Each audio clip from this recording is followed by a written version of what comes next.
Convido você para abrir sua Bíblia comigo na carta de Paulo aos Romanos, no capítulo 4, versos 16 a 21. Romanos, capítulo 4, versos 16 a 21. Está escrito: esta é a razão porque provém da fé, para que seja segundo a graça, a fim de que seja firme a promessa para toda a descendência, não somente ao que está no regime da lei, mas também ao que é da fé que teve Abraão, porque Abraão é pai de todos nós, como está escrito: por pai de muitas nações te constituí, perante aquele no qual creu, o Deus que vivifica os mortos e chama à existência as coisas que não existem.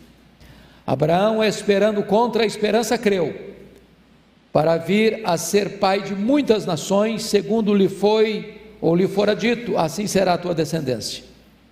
E sem enfraquecer na fé, embora levasse em conta o seu próprio corpo amortecido, sendo já de 100 anos, e a idade avançada de Sara, não duvidou por incredulidade da promessa de Deus, mas pela fé se fortaleceu, dando glória a Deus, estando plenamente convicto de que Ele era poderoso para cumprir o que prometera.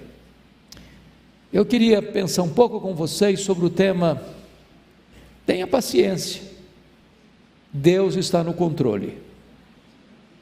Tenha paciência, Deus está no controle. O livro de Provérbios diz que a paciência ou a esperança que se adia adoece o coração. Talvez uma das maiores dificuldades que você tem, e eu estou certo de que eu também, é com o problema da falta de paciência. Algumas coisas me deixam um pouco estressado. Uma fila enorme que parece que não anda, a hora está chegando, você tem outro compromisso, a coisa não acontece. Você tem um compromisso, o trânsito para, e você percebe: não vou chegar. Essas coisas deixam a gente estressados. Mas a paciência é um fruto do Espírito. E nós estamos vivendo uma geração de paciência curta, de nervos à flor da pele, de estresse total quase. O cantor popular traduz assim: bem, vamos embora, porque esperar não é saber. Quem sabe faz a hora, não espera acontecer. Nós estamos vivendo hoje, neste século 21, a época do imediatismo. Poucos de nós, no corre-corre da vida, a não ser num dia de feriado, ou uma noite que você sai para jantar, você quer ir num fast food, porque você não tem paciência de esperar, pedir, preparar a comida, o prato chegar e você então tomar uma refeição. É assim que nós vivemos hoje. Hoje eu quero tratar desse assunto com você numa perspectiva bíblica, porque tem muitas pessoas que se desesperam mesmo antes de esperar. Deixa eu lhe dar um exemplo de um relato que li, que machucou muito meu coração. Um médico cujo filho único tinha uma doença incurável. Depois de muito sofrimento do filho, aquele médico resolveu aplicar eutanásia no seu filho. Quando ele estava voltando do cemitério, depois de sepultar o filho, ele recebe um telegrama de um médico amigo, e esse telegrama dizia assim: acabamos de descobrir com sucesso o remédio, a vacina para a doença do seu filho. Bom, era tarde demais. Ele se desesperou antes de esperar. Há outras pessoas que vivem o próprio desespero, sem esperança. Penso eu que aquele homem retratado por Jesus lá em João capítulo 5, no tanque de Betesda, há 38 anos, deitado numa maca, paralítico. Jesus pergunta: você quer ser curado? Ele não disse nem que sim, nem que não. Só dizia: não tem ninguém. Ou seja, minha esperança acabou. Eu não tenho mais nenhuma perspectiva de que minha vida seja mudada, de que meu destino será alterado, de que eu um dia possa andar. Para mim, acabou o meu projeto de vida. Tem muita gente assim, já jogou a toalha, já não espera mais nada, já se capitulou. Há outros que esperam até mesmo com segurança, louvado seja Deus, não importa a circunstância. E eu me lembro, ao ler a biografia de Dwight Lyman Moody, que quando ele estava nos últimos momentos de vida, longe de estar desesperado, como estava Voltaire quando morreu, aquele grande cético e ateu, que disse que o cristianismo seria banido da Europa, Moody disse o seguinte: afasta-se a terra, aproxima-se o céu, eu estou entrando na glória. É alguém que não tem nenhum desespero, mas tem uma esperança segura. Mas o texto que nós acabamos de ler fala daquele que espera contra a esperança. Contra a esperança. Notem vocês que ele foi chamado por Deus para ser o pai de uma grande nação. Ele tem 75 anos. Até os 86 a promessa não tinha se cumprido. Arranja um bebê de proveta, mas não era o projeto de Deus. Uma barriga de aluguel, mas não era o projeto de Deus. E ele está com 99 anos, e Deus diz agora eu vou mudar seu nome de Abrão, grande pai, para Abraão, pai de muitas nações. Mas o seu corpo já estava amortecido. A sua mulher era estéril e já tinham passado as regras. E quando todas as possibilidades cessaram, ele ainda contra a esperança creu que Deus era poderoso para cumprir a sua promessa.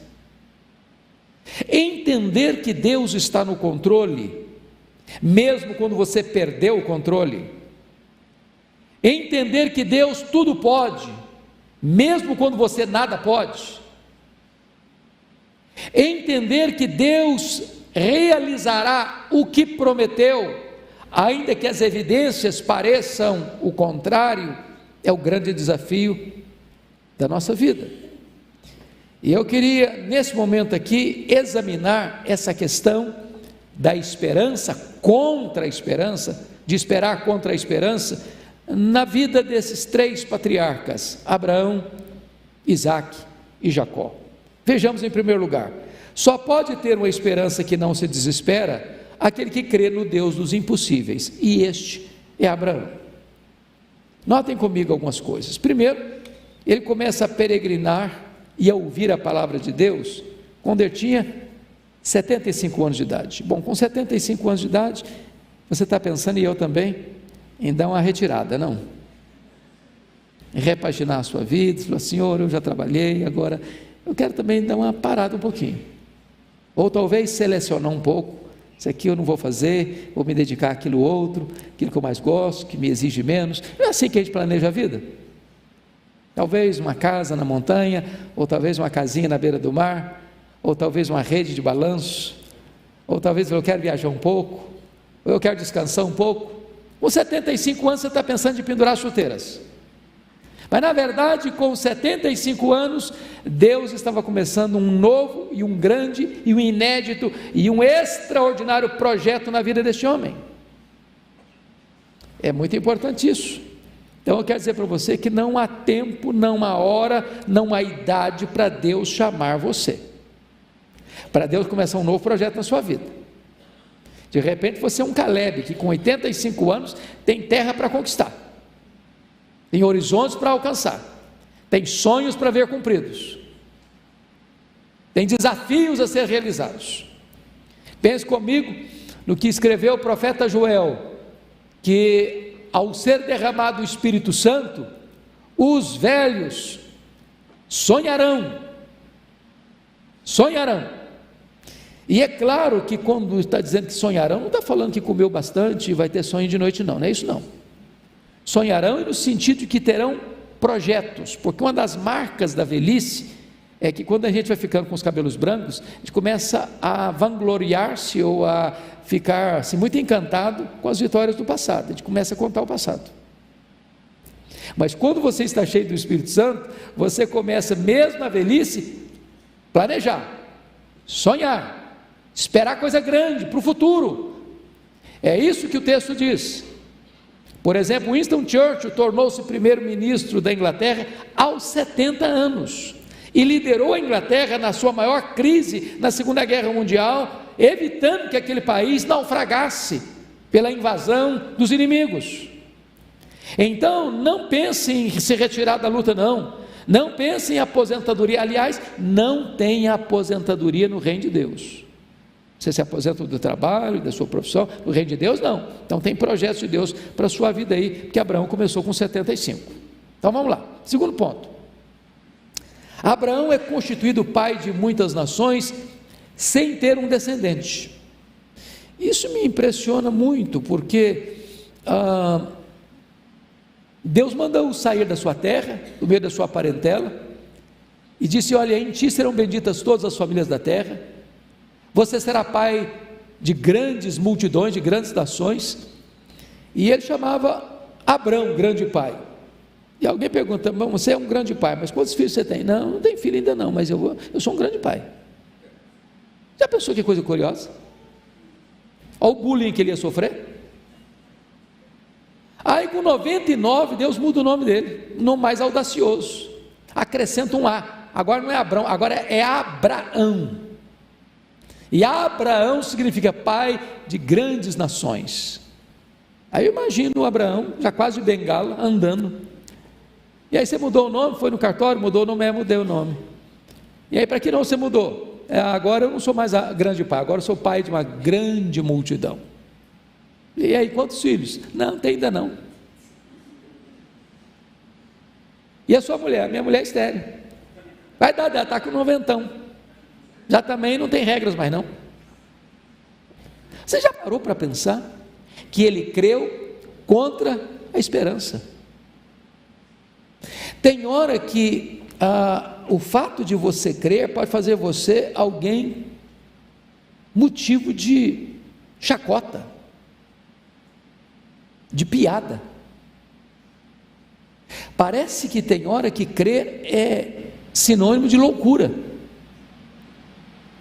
O que faz de você alguém especial, de crente não louco, é que você espera no Deus que não pode falhar. É que nenhuma das promessas de Deus cai por terra. É que promessa de Deus e realidade são a mesma coisa. Deus não é um homem para mentir. E ainda que pareçam loucas essas promessas, elas hão de se cumprir, se foi Deus que falou, se foi Deus que prometeu.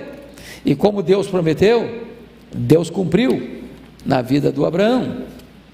Agora notem vocês, em terceiro lugar, que Abraão tinha agora 100 anos quando Isaac nasceu. Diz a Bíblia que o corpo dele estava amortecido. E diz a Bíblia que Sara já havia passado o tempo de ser mãe, além do que ela era estéril. Portanto, o bom senso diria assim: bom, isso é impossível. A razão dizia assim: bom, isso não pode ser. Mas a fé diz: tudo é possível. Sabe quantos anos Abraão esperou para a promessa se cumprir? 25 anos. E ele já era um homem, não era um menino mais não, ele tinha 75 anos. Então eu pergunto a você: há quanto tempo você espera o cumprimento das promessas de Deus na sua vida? Você teria paciência para esperar 25 anos? Paciência para ver as coisas indo na contramão da lógica, do bom senso, da racionalidade, e ainda assim aguardar o cumprimento das promessas de Deus? Diz o texto: Abraão não duvidou da promessa de Deus por incredulidade, mas pela fé se fortaleceu, dando glória a Deus, estando plenamente convicto de que Ele era poderoso para cumprir o que prometera. Nós não vivemos pela razão, nós não vivemos pela emoção, nós não vivemos pelas evidências, nós vivemos pela fé. Quarto lugar, Notem vocês que quando Isaac estava um rapaz, eu não sei com que idade Isaac estava, a Bíblia não menciona, mas não devia ser um menino, devia ser um adolescente pelo menos, capaz de pegar um fecho de lenha e carregá-lo nas costas. Então você não bota um fecho de lenha nas costas de uma criança, você bota um fecho de lenha nas costas de um adulto. E quando Deus aparece para Abraão e diz assim: Abraão, eis-me aqui, Senhor, oferece o teu filho, a quem amas, Isaque, em holocausto, no monte que eu te mostrarei. Abraão bate continência, não espera nem o dia amanhecer. A Bíblia não diz, mas eu acho que ele não contou para Sara, que se tivesse contado talvez ele não teria saído de casa com o menino. Você pode ir sozinho, com meu filho você vai não. Racha a lenha de noite para ninguém perceber, chama 2 empregados, sai para uma viagem de 3 dias. Imagine você, o Isaac fazendo uma viagem, naquela época era uma viagem, todo feliz com seu pai, pulando de alegria, uma aventura nova, lugares novos, e o coração do pai lá dentro pulsando forte: eu estou indo sacrificar o meu filho. Imagina a primeira noite, arma uma tenda, o menino dormindo e o pai encosta bem nele: meu Deus, eu vou sacrificar o meu filho. Segundo dia, uma caminhada longa, para um pouquinho para descansar, e chega à tarde, arma uma tenda para dormir. Abraão olha para o menino, talvez dê um beijo no rosto dele: eu estou indo sacrificar o meu filho. O último dia, avistam de longe o Monte Moriá, e Abraão diz para os seus moços: vocês fiquem aqui, eu e o menino iremos lá, tendo nós adorado, voltaremos. Por que ele disse isso? Porque ele creu que Deus era poderoso até para ressuscitar o seu filho. E o menino pergunta: papai, aqui está o cutelo, aqui está o fogo, aqui está a lenha, mas onde está o cordeiro para o sacrifício? Ele responde: Deus proverá para si, meu filho, o cordeiro para o sacrifício. Este homem tem a paciência e a confiança de crer que Deus não iria frustrar a sua promessa de que ele seria o pai de uma grande nação. E Deus já te diz: não vai ser por meio de Ismael não, vai ser por meio de Isaac. Teríamos nós essa coragem? Teremos nós essa fé? Creu e se fortaleceu. Agora notem vocês que Deus está nos dando aqui uma lição, que nós podemos esperar contra a esperança, se nós estamos crendo no Deus dos impossíveis. Eu não sei o que é uma causa difícil na sua vida, o impossível na sua vida, na sua família, com seus filhos, com seu casamento, com as coisas que você aguarda de Deus, mas eu estou dizendo para você que Deus pode o impossível dos homens. Segunda coisa que eu chamo a sua atenção é que só pode ter uma esperança que não se desespera aquele que descansa na providência divina. Eu quero falar um pouquinho sobre Isaac agora. Primeira coisa que me impressiona em Isaac é que Isaac casou com 40 anos com Rebeca e esperou 20 anos o nascimento dos filhos. Diz a Bíblia que ela era estéril, sua mulher. Você já orou 20 anos por uma causa? Porque o texto é muito curto, mas imagine você quantas noites Isaac lá deitado com a sua mulher, diz: Deus, o Senhor podia abrir o ventre dela, Senhor, o Senhor podia curar a minha mulher, oh meu Deus, o Senhor podia fazer um milagre. E ele ora hoje, ele ora a semana que vem, ele ora o mês que vem, ele ora o ano que vem, ele ora um ano, ele ora 5 anos, ele ora 10 anos, ele ora 15 anos, ele ora 19 anos, ele ora 20 anos. Você tem essa paciência? Você tem essa perseverança? Há quanto tempo você ora para Deus fazer um milagre na sua vida, na sua casa, na sua família? Você tem perseverado em oração? Mas pense comigo em outra cena. Isaac teve a paciência de resolver conflitos com os filisteus. Você se lembra disso? Isaac era um homem muito próspero, ele prosperou no deserto. A Bíblia diz que ele semeou no deserto e ele colheu a 100 por um, e isso produziu invejas, porque ele cavava um poço e dava água, aí vinham os filisteus por inveja, enterrava, jogava terra e parava de brotar água, ele ia para frente, cavava outro poço, e os filisteus iam lá, enterravam os poços e parava de jorrar água, ele ia para frente, cavava outros poços, e eles iam enterrar os poços, e ele não brigava. Ele ia para frente, cavando novos poços. Então vou fazer uma pergunta: você é daquele tipo de gente que não mexe com você não? Não mexe com seus direitos não? Você vira um leão, vira uma onça? Daquele tipo de gente que diz assim: é melhor passar por cima do meu cadáver do que passar por cima dos meus direitos?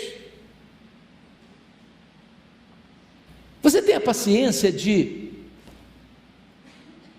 preferir sofrer o dano do que brigar? Abrir mão de seus direitos, sabendo que Deus é quem está no controle da sua vida? De experimentar o que Provérbios diz: quando você tem essa capacidade de perdoar, Deus transforma seus inimigos em amigos. E os filisteus tiveram que voltar a este homem Isaac e reconhecer que ele era o abençoado de Deus, e resolveram fazer aliança com ele, porque perceberam que não adiantava brigar com esse homem, porque quanto mais brigavam com ele, mais adiante ele ia, mais bênção ele fluía da parte de Deus. Você tem essa paciência de abrir mão de direitos seus? Mas pense um pouquinho mais em Isaac comigo. Isaac esperou 20 anos para que Jacó voltasse para casa. Você se lembra que o Jacó saiu de casa brigado.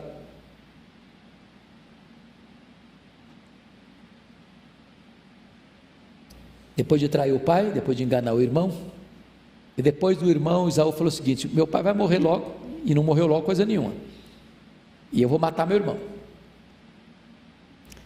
E diz a Bíblia que o Isaac espera 20 anos para o Jacó voltar. Ele passou 20 anos em Padã Arã. Eu pergunto a você: quanto tempo você espera para um filho seu voltar? Para alguém da sua família voltar? Para você ver alguém amado que um dia partiu, e partiu com o coração pesado, e você ficou com o coração pesado, há quanto tempo você espera que essa pessoa volte? Que a paz se restabeleça, que a harmonia da sua família se restabeleça, que aqueles membros da sua família que estão estressados um com o outro se reconciliem. Pois Isaac esperou 20 anos a reconciliação de seus filhos. Mas eu queria concluir pensando agora um pouquinho com você. Terceiro personagem: só pode ter uma esperança que não se desespera aquele que crê no Deus das grandes transformações. Quando Jacó saiu da casa de seus pais, Isaac e Rebeca, e vocês conhecem bem a cena, ele era o filho queridinho da mamãe. O Jacó vivia, numa linguagem bem brasileira, na barra da saia da mãe. Ele era o filho protegido da mãe, enquanto Esaú era o preferido do pai. E ele era mais caseiro, e ele era mais afeito às lides domésticas. Ele sabia cozinhar bem, fez um guisado certa feita que fez um sucesso, a ponto do irmão resolver comprar o guisado pelo direito à primogenitura. Vendeu para comprar esse guisado. E o nosso amigo Jacó tinha 71 anos quando saiu de casa. Bom, para quem morreu aos 147, com 71, é a mesma coisa de alguém que vive 80 anos e com 40 anos já está solteiro ainda. Isso dá úlcera em muita gente, dá gastrite em muita gente. Mas o Jacó, com 71 anos, é solteiro, na casa dos pais. Você tem paciência para isso? de esperar tanto tempo? Bom, aí ele vai para a casa de Labão, e ele trabalha 7 anos para conseguir casar-se com Raquel. E no dia das núpcias, o sogrão o engana e introduz na recâmara nupcial a Lia mais velha, que não tinha tanta beleza física assim. E quando ele acorda apavorado e com muita raiva do sogro, o sogro diz: não, aqui na nossa terra é assim não, não casa com a caçula, não se casar com a mais velha não, primeiro a mais velha. Então você quer casar com ela, com a Raquel, você vai trabalhar mais 7 anos. Você já pensou o que é trabalhar 14 anos para se casar? E a Bíblia diz que aquilo foram com poucos dias, pelo tanto que ele a amava. Agora, se você pensa que foi trabalhar no ar-condicionado, não foi não, foi trabalhar atrás de ovelhas, debaixo do sol causticante, de uma região árida e seca. Você teria paciência de investir tantos anos pela pessoa que você ama, pagar um preço tão alto? Agora pense comigo, que Jacó esperou nada menos do que 20 anos para se reconciliar com seu irmão Esaú.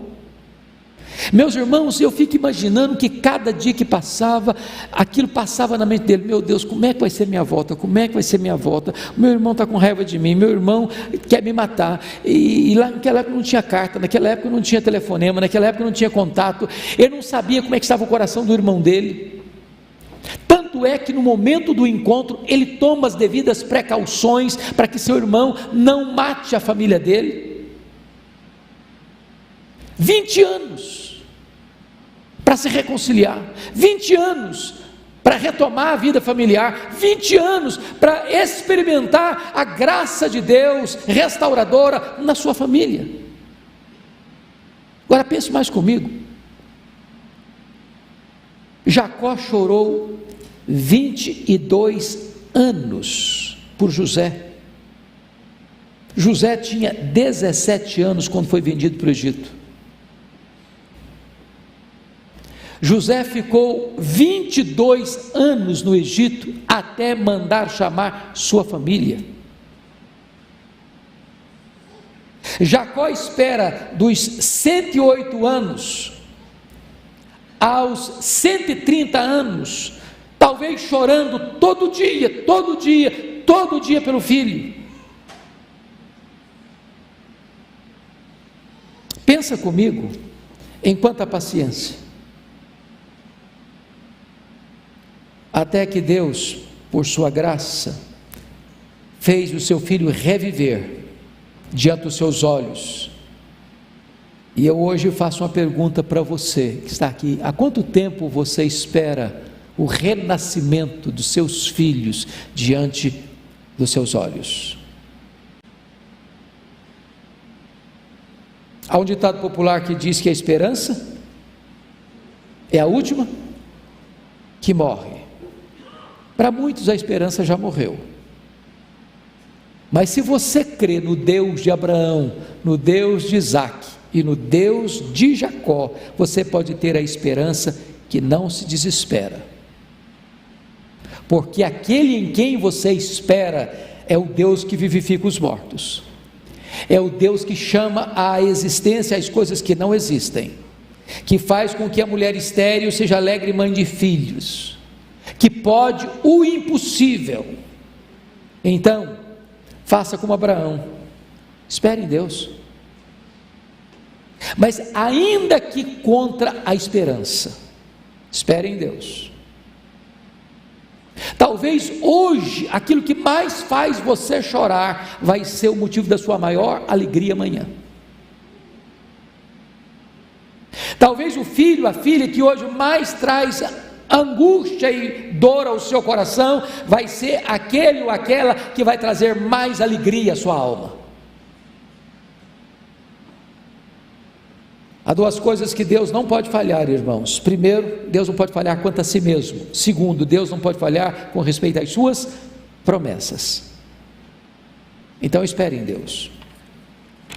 Eu queria que nesse momento você pudesse fechar seus olhos, curvar sua fronte e colocar sua vida diante de Deus. Você que está esperando um milagre acontecer na sua vida, na sua família, na sua casa. Você, esposa, ainda pode ver seu marido convertido ao Senhor. Você, pai, você, mãe, pode ainda ver seu filho e sua filha se rendendo aos pés do Salvador. Você, rapaz, você, moça, ainda pode esperar um lar abençoado e um casamento feliz. Você que está desempregado pode ainda ver uma porta da providência de Deus se abrindo para você. Você, marido, você, esposa, que está com o casamento fragilizado, pode ver seu casamento ressuscitando das cinzas. Você que acha que o seu amor acabou, Deus pode acender essas chamas de novo. Então eu clamo a você a conhecer o Deus de Abraão, o Deus de Isaac, o Deus de Jacó, o Deus que ressuscita os nossos sonhos, Deus que nos toma quando nós já estamos completamente falidos e realiza um grande milagre para que toda a glória seja dele. Hoje você pode agir como Abraão, que esperando contra a esperança, creu, e sem enfraquecer na fé, embora levasse em conta o seu próprio corpo amortecido, sendo já de 100 anos e a idade avançada de sua mulher, não duvidou por incredulidade da promessa de Deus, mas pela fé se fortaleceu, dando glória a Deus. Bendito é o teu nome, Senhor, porque tu és o mesmo Deus do passado, o Deus que age, o Deus que intervém, o Deus que opera maravilhas, o Deus que realiza milagres, o Deus que surpreende, o Deus para quem não há impossíveis, o Deus todo-poderoso que está aqui agora, nesta noite, assistindo-nos, cercando-nos com o seu cuidado. Bendito é o teu nome. Aquieta a nossa alma, abranda os temores do nosso coração e gera em nós, Deus, aquela fé inabalável, aquela confiança plena de esperar, ainda que contra a esperança. Assim oramos, e assim adoramos, e assim exaltamos o teu nome, em Cristo Jesus, nosso Salvador. Amém.